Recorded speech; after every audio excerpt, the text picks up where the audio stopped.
بعد فأعوذ بالله من الشيطان الرجيم بسم الله الرحمن الرحیم۔ ایک بار تمامی احباب برکت کے لیے درود پاک پڑھ لیں۔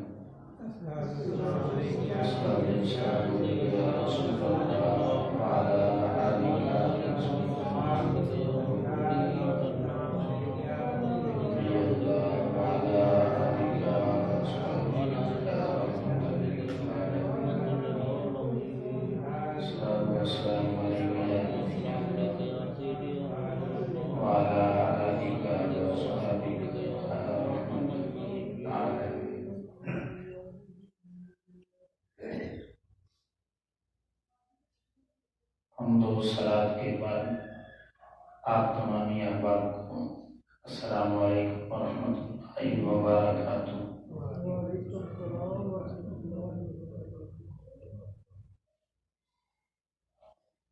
الحمدللہ تعالی نماز فجر کے فوراً بعد درس و بیان کا سلسلہ تقریباً 9 ماہ تک جاری رہا اور تمامی احباب نے نمازیوں نے بڑی محبت کے ساتھ اسے سماعت کیا۔ میں یہ سمجھتا ہوں کہ یہ نمازیوں کے اخلاص کی وجہ سے اللہ رب العزت نے ہماری اس حاضری کو اس انداز میں قبول کیا ہے کہ اللہ رب العزت نے ہمارا رخ اپنے محبوب کریم صلی اللہ علیہ وسلم کی سنت کی طرف پھیر دیا۔ یہ کامن سینس کی بات ہے کہ اگر یہ سلسلہ چلتا رہتا تو یہ آواز صرف نمازیوں تک جاتی، اور انشاءاللہ یہ جو آواز ہے یہ انشاءاللہ پوری دنیا تک جائے گی۔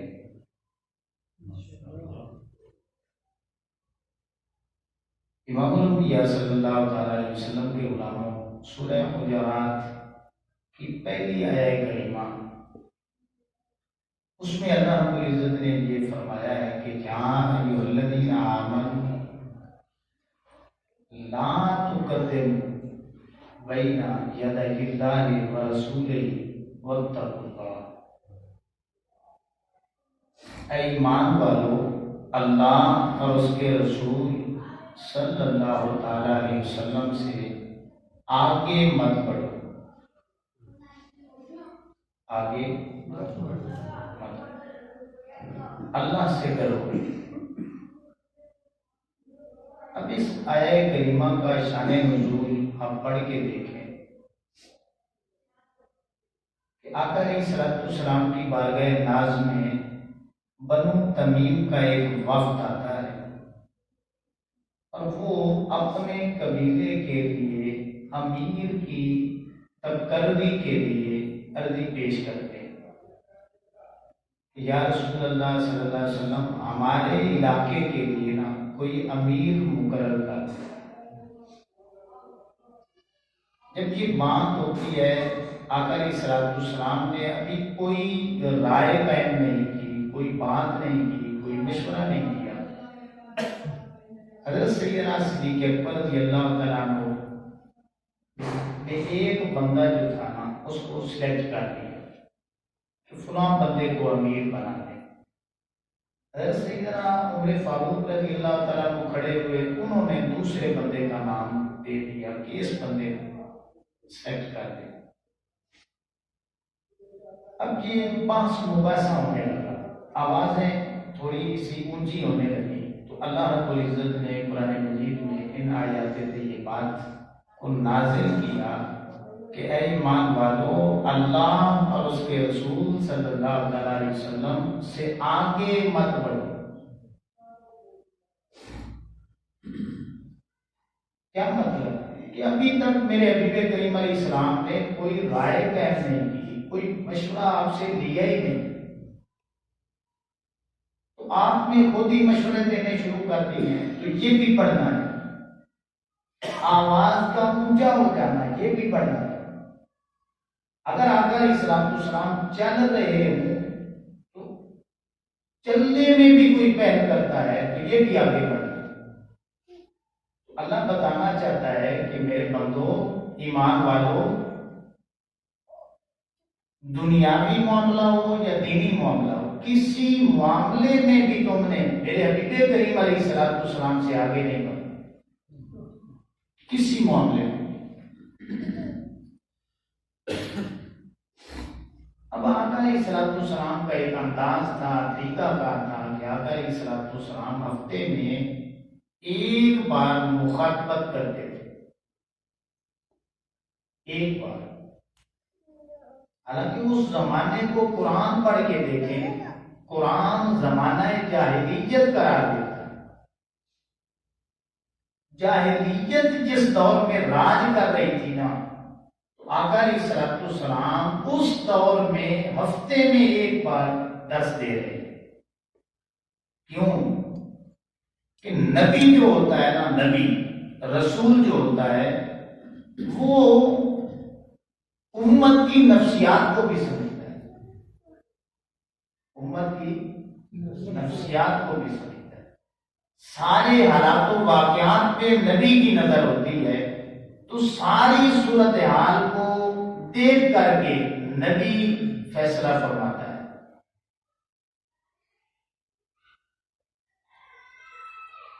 تو آقا علیہ الصلوۃ والسلام ہفتے میں ایک بار خطاب کیا کرتے تھے، اور جب ایک بار خطاب ہوتا ہے تو پھر صحابہ کرام اپنا ذہن بنا کر کے کہ فلاں دن آقا علیہ الصلوۃ والسلام نے بیان کرنا ہے، وقت نکال کر کے آقا علیہ الصلوۃ والسلام کی مجلس میں شریک ہوتے، اور صحابہ کرام علیہ رضوان اس پہ پہرا کتنا دیتے تھے، یہ سنیں کہ حضرت عبداللہ بن مسعود رضی اللہ تعالیٰ عنہ، حضرت ابن عباس رضی اللہ تعالیٰ عنہ، جو مفسر صحابہ کرام ہیں نا، قرآن کی تفسیریں بیان کرنے والے، تو ان سے تابعین اتنا اصرار کرتے کہ آپ روزانہ کی بنیاد پہ درس کریں، روزانہ کی بنیاد پہ۔ تو یہ مفسر جو صحابہ کرام تھے، حضرت عبداللہ ابن مسعود رضی اللہ تعالیٰ عنہ، یہ فرماتے کہ جب ہمارے آقا و مولا صلی اللہ تعالی علیہ وسلم کا یہ طریقہ نہیں ہے تو یہ طریقہ ہم بھی نہیں بنا سکتے۔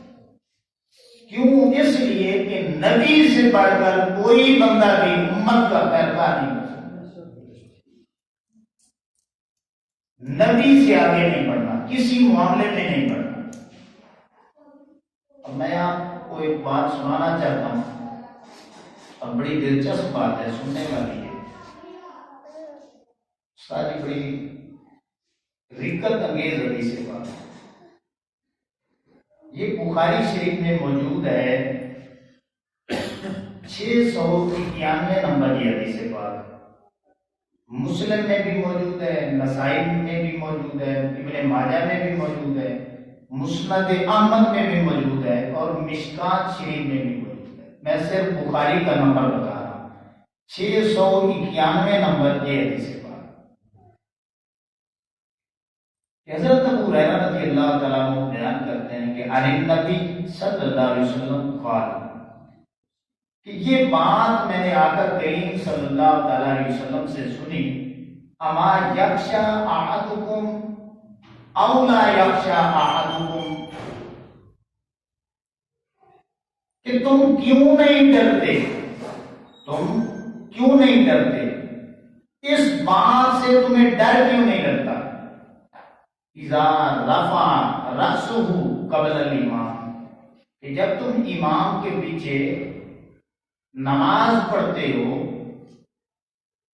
تو ادائیگی نماز میں تم امام سے پہلے نہ رکوع میں جا سکتے ہو اور نہ ہی سجدے میں امام سے پہلے جا سکتے ہو۔ اذا رفع رأسہ قبل الامام، امام سے پہلے آقا علیہ السلام نے فرمایا تم ادائیگی نماز میں کوئی رکن پہلے نہیں ادا کر سکتے۔ اب جو آقا علیہ السلام نے فرمایا تمہیں ڈر کیوں نہیں لگتا، کس بات کا ڈر؟ آقا علیہ السلام نے فرمایا ان یجعل اللہ رأسہ رأس حمار، کہ جو لوگ امام سے پہلے کوئی بھی رکن ادا کرتے ہیں وہ اس بات سے کیوں نہیں ڈرتے کہ اللہ رب العزت ان کا سر جو ہے وہ گدھے کی شکل کا بنا دے، ان کا سر گدھے کا بنا دے۔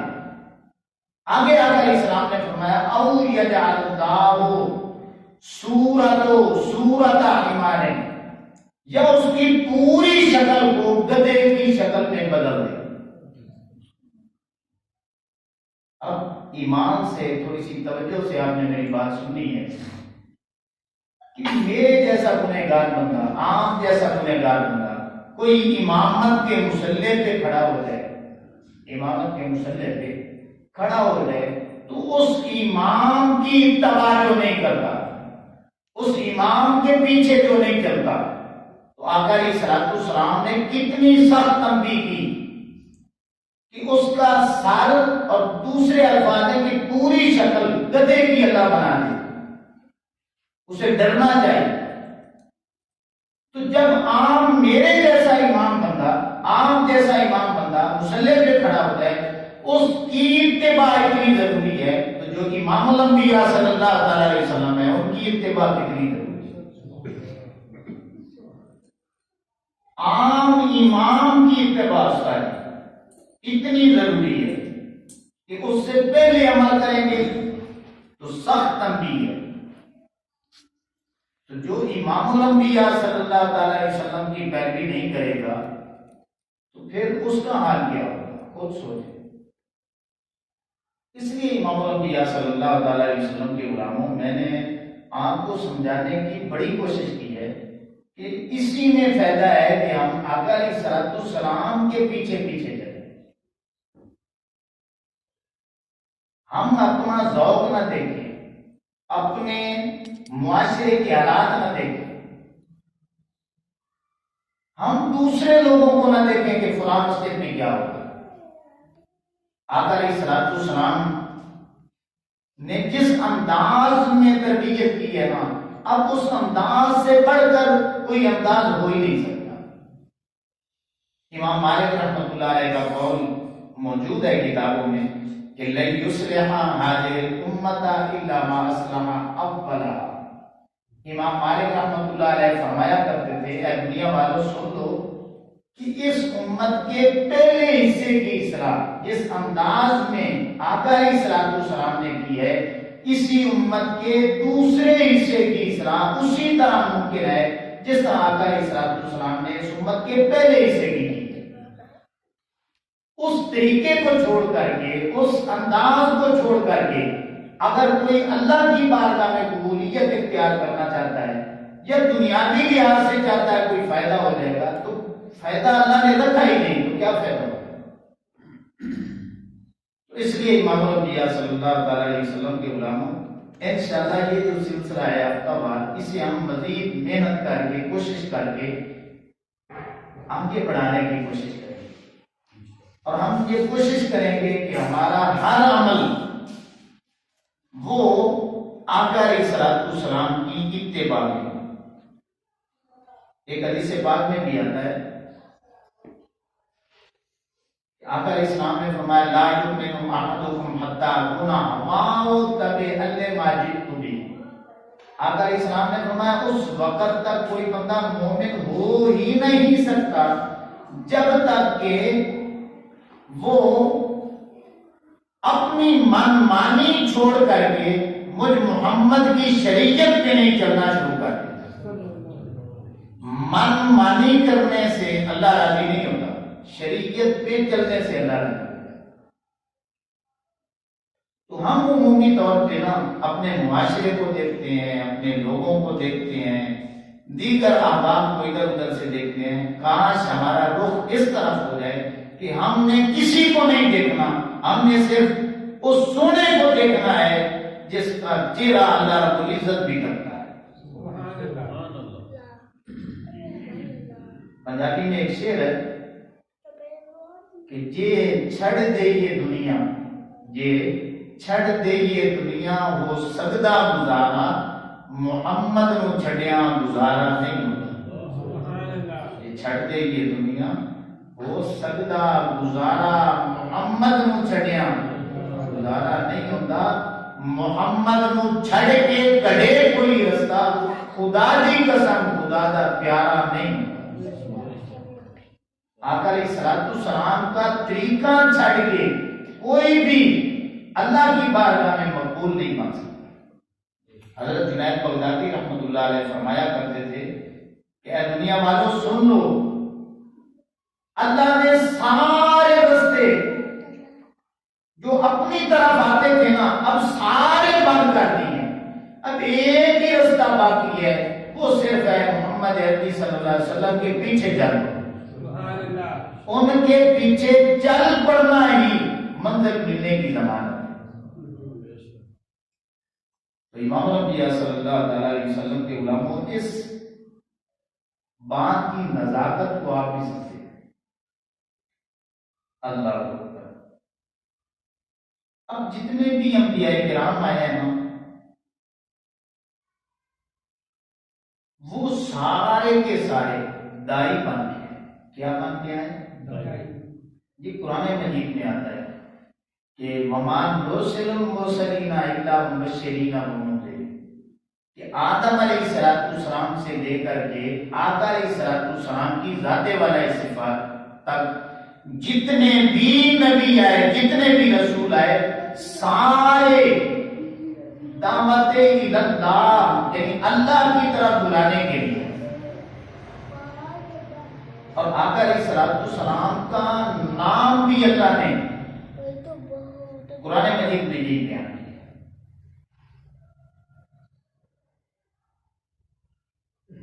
22ویں پارے میں اللہ فرماتا ہے یا ایھا النبی انا ارسلناک شاہدا ومبشرا ونذیرا وداعیا الی اللہ باذنہ وسراجا منیرا۔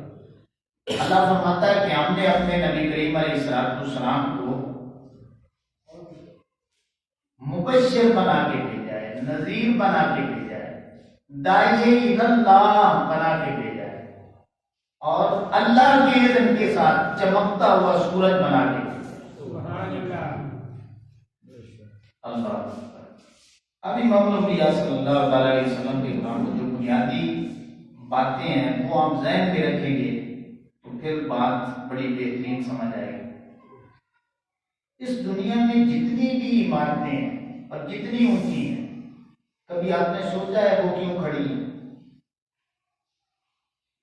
جتنی بھی عمارتیں ہیں اور جتنی اونچی ہیں وہ کیوں کھڑی ہیں؟ تو سبھی یہی بتائیں گے کہ ان کی بنیادیں مضبوط ہیں۔ جس عمارت کی بنیاد جتنی مضبوط ہوگی وہ عمارت اتنی مضبوط ہوگی۔ ایسے ہی ہے یا نہیں؟ یہ جو دین اسلام ہے، یہ جو دین اسلام کی عمارت ہے، یہ دعوت و تبلیغ پہ کھڑی ہے۔ اسلام کی عمارت کی بنیادیں جو ہیں وہ دعوت و تبلیغ پہ کھڑی ہیں۔ اللہ اکبر۔ تو یہ جتنی مضبوطی دعوت و تبلیغ میں آئے گی، اسلام کی عمارت اتنی ہی مضبوط ہوتی جاتی ہے۔ اللہ اکبر۔ اب جو بنیادی 2-3 باتیں ہیں وہ بھی ذہنوں میں آتی ہیں، وہ بھی آپ سن لیں۔ ایک بات تو ہے دعوت دین کی اہمیت و ضرورت کیا ہے، یہ سوال ذہن میں آتا ہے۔ دوسری بات بھی ذہن میں آتی ہے کہ دعوت دین کی فضیلت کیا ہے۔ تیسری بات بھی ذہنوں میں آتی ہے کہ دعوت دین کا انداز اور طریقہ کار وہ کیسا ہونا چاہیے۔ آگے ایک اور بات بھی ذہن میں آ سکتی ہے، وہ یہ ہے کہ جو داعی ہے، دعوت دینے والا ہے، اس کے اوصاف کیا ہوتے ہیں۔ یہ 3-4 باتیں ذہنوں میں آتی ہیں۔ تو آج جو پہلی بات ہے اس حوالے سے ہماری گفتگو ہوگی کہ دعوت دین کی اہمیت و ضرورت کیا ہے۔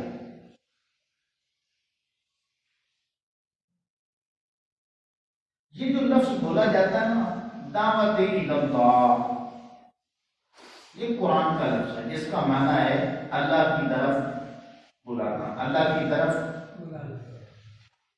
قرآن مجید فرقان حمید میں اس کے اور بھی نام آئے ہیں، آپ وہ بھی یاد رکھیں۔ اس کا ایک نام دعوت اللہ ہے، ایک نام دعوت الحق ہے، اس کا ایک نام دعوت الخیر بھی ہے، اس کا ایک نام انذار و تبشیر بھی ہے، انذار و تبشیر۔ اس کا ایک نام شہادت علی الناس بھی ہے، شہادت علی الناس۔ اس کا ایک نام تواصی بالحق بھی ہے، اس کا ایک نام تعاون علی البر بھی ہے، اس کا ایک نام امر بالمعروف ونہی عن المنکر بھی ہے۔ یہ سارے نام جو ہیں سبھی کا معنی اور مفہوم ایک ہی بنتا ہے، اللہ کی طرف، اللہ کی طرف ہو، سبھی بول رہے ہیں اللہ کی طرف۔ اب یہ جو دعوت اللہ ہے، اللہ کی طرف بلانا ہے، یہ دراصل کام نبیوں کا ہے۔ کن کا کام ہے؟ نبیوں۔ اور اللہ کے سارے نبیوں نے دعوت اللہ یعنی لوگوں کو اللہ کی طرف بلایا۔ خوش نصیب اور خوش بخت لوگوں نے انبیاء کرام علیہ السلام کی دعوت پر لبیک کہا، اور جو ازلی بدبخت لوگ تھے، شکی لوگ تھے، جن کے دلوں پہ مہریں لگی ہوئی تھیں، انہوں نے نہ صرف انبیاء کرام علیہ السلام کی دعوت کا انکار کیا ہے بلکہ ان کے جانی دشمن بھی بن گئے، اور 70 انبیاء کرام علیہ السلام کو انہوں نے اسی جرم میں کہ اللہ کی طرف بلاتے ہیں شہید کر دیا۔ اللہ کے 70 نبیوں کو جرم کیا ہے کہ اللہ کی طرف بلاتے ہیں، شہید کر دیا اللہ کو۔ تو امام الانبیاء صلی اللہ تعالی علیہ وسلم کے غلام انبیاء کرام علیہ السلام کی تعداد کتنی؟ 1,00,000 کم و بیش 24,000۔ حقیقی تعداد اللہ کے علم میں ہے، جو معروف ہو چکی ہے وہ یہ تعداد۔ رسولوں کی تعداد کتنی ہے؟ سارے بول رہے ہیں 313۔ اب یہ بنیادی باتیں ہیں اور بڑی ضروری باتیں سمجھنے والی کہ ہر رسول نبی بھی ہوتا ہے، اور یہ ضروری نہیں کہ ہر نبی رسول بھی، کیونکہ رسالت کی ڈگری جو ہے نا یہ اونچی ڈگری ہے، ٹھیک ہے نا۔ اس کو اس طرح سمجھیں کہ جس طرح اسکولوں میں ہیڈ ماسٹر ہوتے ہیں اور باقی ماسٹر ہوتے ہیں، تو جس طرح ہیڈ ماسٹر ماسٹر ہوتا ہے لیکن ہر ماسٹر ہیڈ ماسٹر نہیں ہوتا، تو ہر رسول نبی بھی ہوتا ہے لیکن یہ ضروری نہیں ہے کہ ہر نبی رسول بھی۔ اور جتنے بھی قرآن مجید پڑھ کے دیکھ لیں، یہ حوالے میرے پاس لگے ہیں، جتنے بھی شہید ہوئے اللہ کے رسول نہیں ہوئے، اللہ کے نبی شہید۔ یہ غور کی بات ہے میرا، شہید کون ہوئے؟ اللہ کے نبی ہوئے، رسول کیوں نہیں شہید؟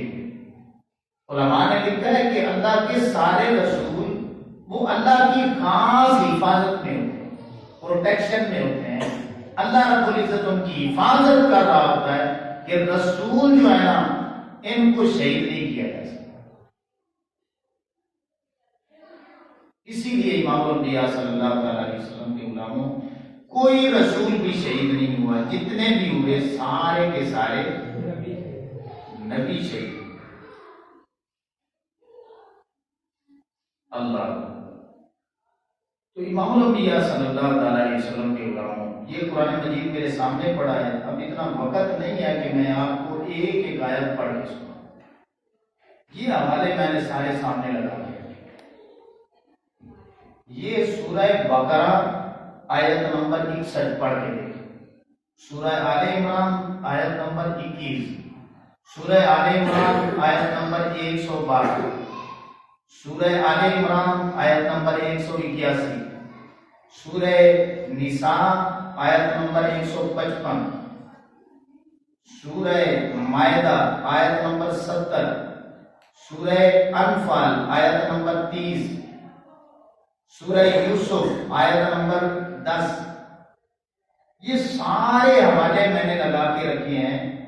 سورہ مومن آیت نمبر 28 کہ اللہ رب العزت نے جتنے بھی نبیوں نے دعوت پیش کی ان کے خلاف قتل کے منصوبے بنے اور شہید کیا گیا، ان آیات طیبات میں اللہ نے سب کھول کے بیان کیا۔ اب میں ایک ایک آیت پڑھوں، ترجمہ کروں، بڑا لمبا وقت ہے، لیکن یہ میں نے حوالے آپ کو دے دیے۔ اب جو بات سمجھنے والی ہے نا وہ یہ ہے کہ جتنے بھی نبی ہیں آدم علیہ السلام سے لے کر کے ہمارے آقا و مولا صلی اللہ علیہ وسلم تک، ہر نبی نے، ہر رسول نے دعوت اللہ، یعنی لوگوں کو اللہ کی طرف بلانے میں کوئی کسر باقی نہیں چھوڑی۔ اگر انہیں اپنا مال قربان کرنا پڑا تو مال قربان کر دی، لیکن دعوت اللہ نہیں چھوڑی۔ اگر انہوں نے اپنا وطن قربان کرنا پڑا ہے تو انہوں نے اپنا وطن چھوڑ دیا اللہ کی طرف۔ انہیں اپنی اولاد قربان کرنی پڑی ہے تو انہوں نے اولاد کو قربان کر دیا ہے، لیکن دعوت کو نہیں چھوڑا۔ حتیٰ کہ آپ پڑھ کے دیکھیں، اگر نبیوں کو اپنی جانیں بھی اللہ کے راستے میں قربان کرنی پڑی ہیں، انہوں نے جانیں قربان کر دی ہیں، یہ دعوت اللہ والا کام نہیں چھوڑا۔ اب میں ایک سوال آپ سے کرتا ہوں، ایمان سے بتانا، یہ سارے نبی جو شہید ہوئے، جنہوں نے پتھر کھائے، تکلیفیں برداشت کی، ہزاروں سال تبلیغ کی، یہ سارے کامیاب ہوئے ہیں یا نہیں؟ یار بولے تو صحیح، سارے کامیاب۔ کیوں کامیاب ہیں؟ کہ اللہ رب العزت نے جو ڈیوٹی لگائی ہے وہ انہوں نے پوری سرانجام دی، ٹھیک ہے نا؟ اب یہ حدیث پاک میں آپ کے سامنے پڑھنے لگا ہوں۔ یہ حدیث پاک بخاری شریف میں بھی موجود ہے، مسلم میں بھی ہے، ترمذی میں بھی ہے۔ میں حوالہ بخاری شریف کا دے رہا ہوں، یہ 5752 نمبر حدیث پاک ہے۔ آقا علیہ الصلوۃ والسلام نے فرمایا کہ اُریدت علیہ الامم، کہ میں نے ایک رات خواب دیکھا اور میرے سامنے اللہ نے پہلے ساری امتیں جو گزری ہیں ساری کی ساری پیش کی۔ یمر النبی صلی اللہ علیہ وسلم، حتیٰ کہ اللہ نے میرے سامنے نبی جو ہے نا ان کی بھی جلوہ گری کرائی، اور سارے نبیوں کی میرے ساتھ جو ہے نا میں نے دیکھا، آدم کو بھی دیکھا، نوح علیہ السلام کو بھی دیکھا، تاکہ عیسیٰ علیہ السلام تک سارے نبیوں کی جو ہے میری ان سے ملاقات کی، سبھی نبیوں کو میں نے دیکھا۔ اور بڑی لمبی حدیث پاک ہے، آقا علیہ السلام نے فرمایا وَالنَّبِيُّ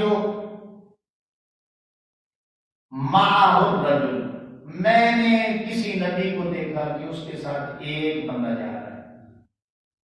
وَالنَّبِيُّ مَعَهُ الرَّجُلَانِ، کسی نبی کو میں نے دیکھا دو بندے اس کے ساتھ جا رہے ہیں۔ اچھا آگے دیکھیں، آقا علیہ السلام نے فرمایا وَالنَّبِيُّ مَعَهُ الرَّهْطُ، میں نے دیکھا کہ کئی نبی اکیلے بھی جا رہے ہیں،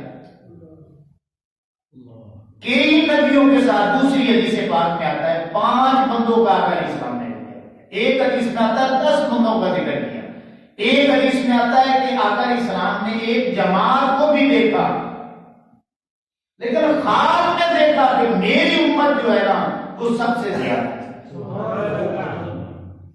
میری امت کے لوگ سب سے زیادہ ہیں۔ تو اب یہ مجھے بتائیں کہ جو انبیاء کرام اکیلے جا رہے تھے وہ کامیاب ہوئے ہیں یا ناکام ہوئے؟ ایک نے بھی کلمہ نہیں پڑھا، نبی کامیاب ہوئے، شہید ہوتے ہیں پھر بھی کامیاب ہوئے۔ کیوں؟ کبھی سوچا ہے؟ انہوں نے اپنا فریضہ ایمانداری کے ساتھ ادا کی ہے۔ اور مزے کی بات بتاؤں، آ گئی ہے میرے ذہن میں، استاد جی بڑی زبردست بات ہے۔ نبی جو ہے نا، نبی آ کے نبی نہیں بنتے، جو آ کے نبی بنے نا وہ جھوٹا ہوتا ہے۔ جس طرح یہ مرزا قادیانی بنا، یہ آ کے بنا، نبی آ کے نہیں بنتے، اور نبوت کسبی نہیں ہوتی، کسب منع اعمال کی طاقت کی بنیاد پہ بندہ نبی نہیں بنتا۔ نبی وحی ہوتے ہیں، نبوت جو منصب ہے، رسالت ہے، یہ اللہ کا عطیہ ہے کہ مالک اللہ جلالہ حیث و رسالتہ، یہ اللہ رب العزت فیصلہ کرتا ہے کہ میں نے کس کو نبی بنانا ہے۔ اور نبی دنیا میں آ کے نبی نہیں بنتے، نبی اللہ رب العزت پہلے بنا دیتا ہے۔ آپ تھوڑی سی توجہ سے سننے والی بات ہے کہ جب اللہ رب العزت نے چن لیے لوگ پوری انسانیت میں سے کہ میں نے آدم کو نبی بنانا ہے، میں نے نوح کو نبی بنانا ہے، میں نے ابراہیم علیہ السلام کو نبی بنانا ہے، حضرت موسیٰ علیہ السلام کو نبی بنانا ہے، حضرت عیسیٰ علیہ السلام کو نبی بنانا ہے، سارے نبیوں کو اللہ رب العزت نے فائنل کر دیا کہ یہ میں نے نبی بنانے ہیں، یہ میں نے رسول بنانے ہیں۔ تو جب نبوت اور رسالت عطا کر دی تو گویا انہیں جنت کی سرداری دے دی۔ سبحان اللہ۔ ہمارے یہاں کیا ہوتا ہے دنیا میں کہ ہم پہلے امتحان دیتے ہیں، رتبہ بعد میں ملتا ہے، ایسے ہی ہے دنیا کے ہر قانون میں یہی ہے کہ پہلے امتحان دو پھر رتبہ دو۔ لیکن اللہ رب العزت نے نبیوں کو امتحان لینے سے بھی پہلے اللہ نے نبیوں کو رتبے عطا کر، اور جب کسی کو نبوت دی، رسالت دی، تو یہ اشارہ تھا کہ اب میں نے تمہیں جنت کی سرداری دے دی۔ نبوت و رسالت عطا کی، گویا جنت عطا کر دی۔ نبوت و رسالت عطا کی، گویا اللہ نے اپنی رضا عطا کر دی، اپنی رضا کی سند دے دی۔ اچھا اور بڑھیں، جب اللہ نے نبیوں کو نبوت اور رسالت عطا کر دی تو آخرت کے جتنے بھی مناصب تھے، آخرت کے جتنے بھی عظمتیں تھیں، وہ ان نبیوں اور رسولوں کی جھولیوں میں ڈال دی۔ یہ نبی اتنے کامیاب ہوئے کہ آخرت کے جتنے بڑے بڑے منصب ہیں، جب سب سے بڑا نبوت اور رسالت کا منصب ہے، جب وہ ڈال دیا ان کی جھولی میں، تو پیچھے جو چھوٹے چھوٹے منصب تھے اللہ نے وہ بھی ان کو دے دی۔ اللہ اکبر۔ تو امام الانبیاء صلی اللہ علیہ وسلم کے غلاموں، یہ سارے نبی کامیاب ہوئے، سارے کامیاب ہوئے۔ اب ایک بات تو آپ کو پتہ چل گئی کہ اللہ کے سارے نبیوں نے اللہ کی طرف۔ اب قرآن مجید میں دو حوالے وہ بھی آپ ذہن میں رکھ لیں کہ 24 پارہ میں اور سورہ یاسین کا آپ 2 رکوع پڑھ کے دیکھیں۔ اب میرے پاس ٹائم ہوتا تو میں آپ کو ترجمہ بھی سناتا۔ موسیٰ علیہ السلام کی قوم کے ایک بندے نے وقال رجل مؤمن من آل فرعون یکتم ایمانہ وتقتلون رجلا ان یقول ربی اللہ وقد جاءکم بالبینات من ربکم، کہ موسیٰ علیہ السلام کے زمانے میں ایک مومن تھا جو چھپا ہوا تھا، وہ بھی فرعون کو تبلیغ کیا کرتا تھا۔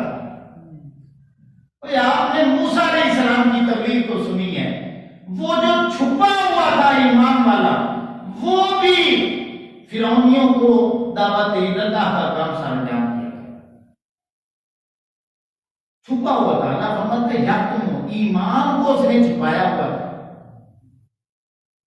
وقال رجل مؤمن یکتم ایمانہ اتقتلون رجلا، اس بندے نے فرعون کو کہا یار اس بندے کو تو قتل کروانا چاہتا ہے جس کا قصور یہ ہے، اب قصور سنیں، اتقتلون رجلا ان یقول ربی اللہ، جو یہ کہتا ہے کہ میرا رب اللہ ہے، یار اس بندے کو قتل کروانا چاہتا ہے۔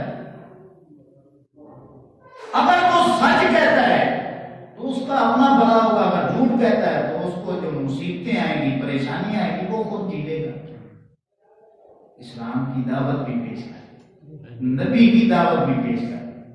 سورہ یاسین پڑھ کے دیکھ لیں، کاش آپ اس کو ضرور پڑھیں تو اس میں اللہ فرماتا ہے کہ ایک بستی میں نے 2 نبی بھیجے، انہوں نے دعوت دی، آگے سے لوگ جو تھے نا انہوں نے دعوت کا صرف انکار نہیں کیا بلکہ نبیوں کو قتل کر دیا۔ ایک بندہ نہ بستی سے دوڑتا ہوا آیا تو وہ نہ سمجھانے لگا ان کو یار اللہ کے نبی آئے، ہمیں تو چاہیے ان کی خدمت کریں، ان سے دین سیکھیں، آپ نے نبیوں کو بھی قتل کر دیا۔ اب انہوں نے کہا کہ یار جب ہم نے نبیوں کو قتل کیا اسے بھی قتل کر دیا۔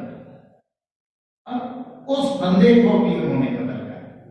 اب وہ جنت میں اس کا ٹھکانہ جو اللہ نے اسے عطا کیا تھا، اس نے دیکھا جنت میں پہنچا، اس نے ادھر خواہش ظاہر کی میرے اللہ جو رتبے تم نے مجھے یہ دعوت اللہ کے سلسلے میں دی ہے، کاش ان کو معلوم ہو جائے کہ یہ کام کتنا بڑا۔ یہ ترجمہ پڑھ کے دیکھیں۔ اچھا، اس بندے کی اس طلب کو اللہ نے اتنا اتنا اتنا پسند کیا۔ اب یہ واقعہ بہت پرانا کتابوں میں آتا ہے، مفسرین نے لکھا ہے ہزاروں سال پہلے کا واقعہ، لیکن اس اللہ کے نیک بندے نے انبیاء کی دعوت کو آگے پہنچانے کے لیے تھوڑی سی کوشش کی۔ اللہ کو یہ عمل اتنا پسند آیا کہ جنت میں پہنچا، جو اس کے دل میں اس وقت طلب تھی نا، آقا علیہ السلام کی آمد ہوئی، اس کی طلب کا ذکر اللہ نے قرآن مجید میں اتارا۔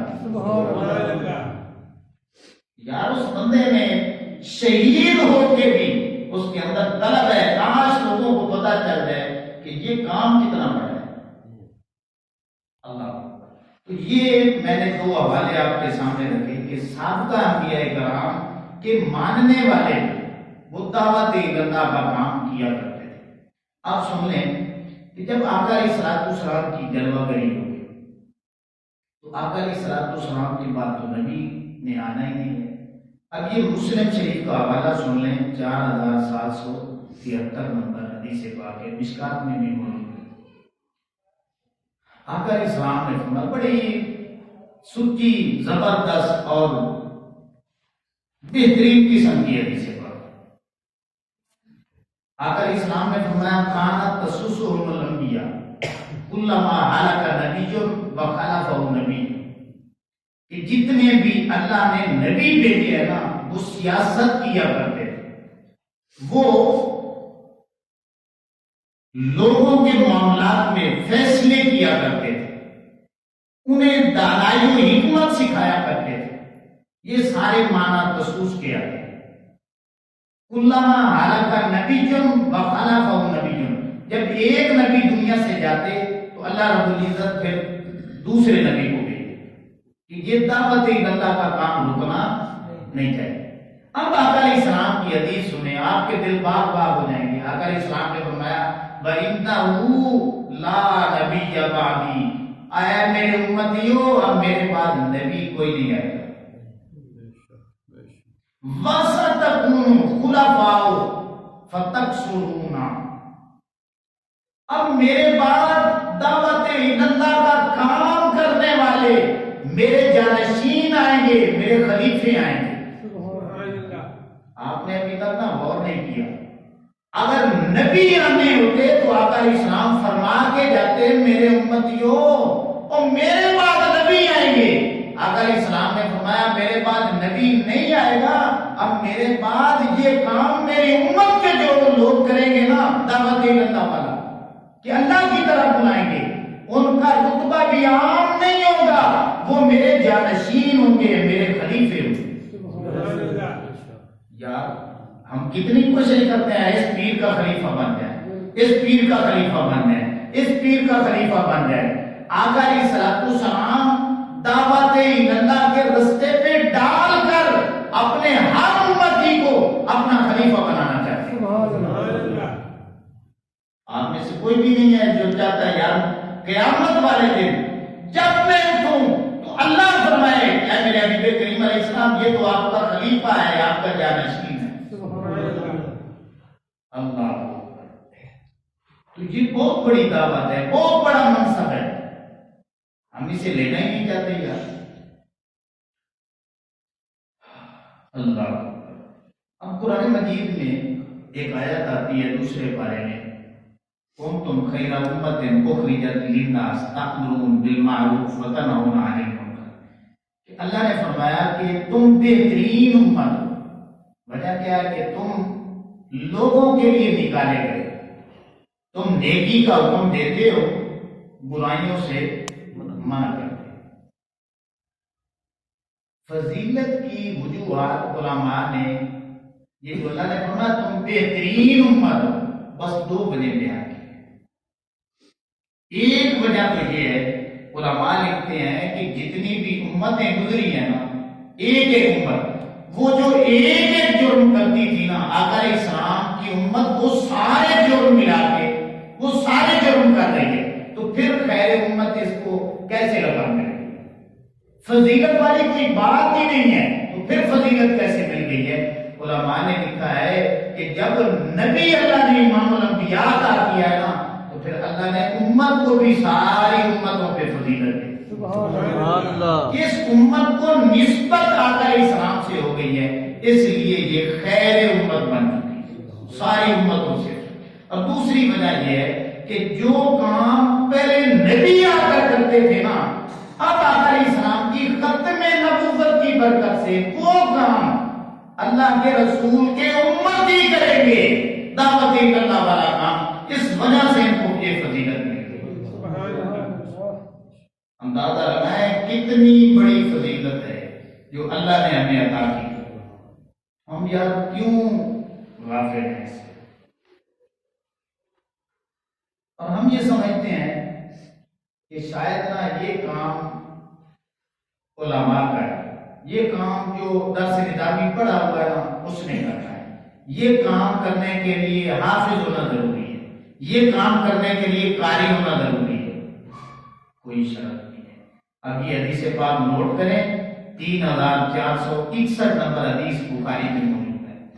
حضرت عبداللہ بن عمر بن عاص رضی اللہ تعالیٰ عنہ بیان کرتے ہیں، آقا علیہ السلام نے ایک دفعہ فرمایا بلغوا انی ولو آیہ، کہ میری امت قیامت تک جتنے کلمہ کو آئیں گے نا، اگر انہیں قرآن کی صرف ایک آیت کا علم ہے، صرف ایک حدیث کا علم ہے، صرف ایک شریعت کے مسئلے کا انہیں علم ہے، تو وہ اپنے دوسرے مسلمان تک پہنچائے۔ صرف ایک مسئلے کا، ایک حدیث کا، ایک آیت کا اگر اسے علم ہے تو وہ بھی مبلغ بن جائے، وہ بھی آقا علیہ السلام کا جانشین بن جائے، وہ بھی آقا علیہ السلام کا خلیفہ بن سکتا ہے۔ تو یہ غلط فہمی بھی ہمیں اپنے ذہنوں سے نکالنی چاہیے کہ ہم جو ہے نا، ہم نے پڑھا نہیں ہے، ہم مولوی نہیں ہیں، ہم عالم نہیں ہیں، ہم پیر نہیں ہیں، تو یار یہ تو کام ہمارا ہے نہیں۔ ایک آیت آتی ہے تو آپ بھی آقا علیہ السلام کی جانشینی حاصل کر سکتے ہیں۔ تو اس لیے امام الانبیاء صلی اللہ علیہ وسلم کے علماء یہ بہت بڑا منصب ہے، اس لیے کوشش کریں کہ دین کے لیے وقت دیں، دین وقت مانگتا ہے۔ اور یہ اللہ اور اس کے رسول صلی اللہ علیہ وسلم نے ہمارے اوپر یہ ذمہ داری ڈالی، تو کیا ہم یہ ذمہ داری جو ہے ادا کر رہے ہیں؟ کہ ساری زندگی بندے کی گزر جائے اور بندہ کسی کو دعوت ہی نہ دے گا، ارے اپنے کلمہ پڑھنے والوں کو نماز کے لیے دعوت دی، ایک تو نا غیر مسلموں کو، یہ بھی بات غور کی ہے، ذہن میں رکھ لے، جتنے کلمہ گو ہیں نا، جس زمانے میں جو کلمہ گو ہوگا، یہ ندیم صاحب سننے والی بات ہے،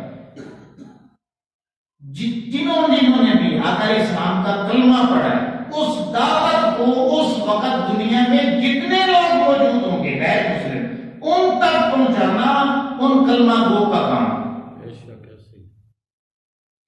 اگر اللہ نے آپ سے پوچھ لیا کہ جو اس وقت دنیا کے ایک نکر میں اپنے کمرے میں مست پڑا ہے، آپ نے دعوت کیوں نہیں دی؟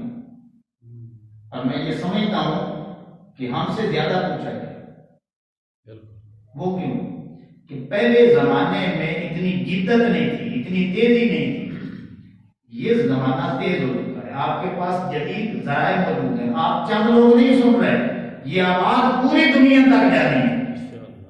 تو جب ایک آواز آپ بیٹھ کے اس دور میں پوری دنیا کو سنا سکتے ہیں، تو پھر آپ کیوں کمزوری دکھا رہے ہیں؟ اپنا مال، اپنی جو ہے صلاحیت وہ لگا دے اس کام کی خاطر کہ ہم نے اس دنیا میں جتنے بھی غیر مسلم لوگ ہیں، ہم نے انہیں اسلام کی دعوت پیش کر دی۔ تو یہ جدید نیٹ ورک کی وجہ سے اور سوشل میڈیا اور الیکٹرانک میڈیا کی وجہ سے آج ہماری ذمہ داری مزید بڑھ جاتی ہے۔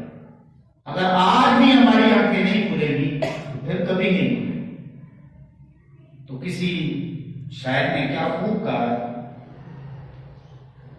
کہ نبوت ختم ہے تجھ پر، رسالت ختم ہے تجھ پر، نبوت ختم ہے تجھ پر، رسالت ختم ہے تجھ پر، تیرا دین عرفہ و اعلیٰ شریعت ختم ہے تجھ پر۔ شب معراج تو نے بام عرفاں کو چھوا جا کر، شب معراج تو نے بام عرفاں کو چھوا جا کر، یہی حد فضیلت تھی، فضیلت ختم ہے تجھ پر۔ کمالات رسالت حق نے تجھ پر وار کر سارے، کمالات رسالت حق نے تجھ پر وار کر سارے، کہا پھر پیار سے پیارے، رسالت ختم ہے تجھ پر۔ سبحان اللہ۔ کمالات رسالت حق نے تجھ پر وار کر سارے، کہا پھر پیار سے پیارے، رسالت ختم ہے تجھ پر۔ نبوت ختم ہے تجھ پر، رسالت ختم ہے تجھ پر، تیرا دین عرفہ و اعلیٰ شریعت ختم ہے تجھ پر۔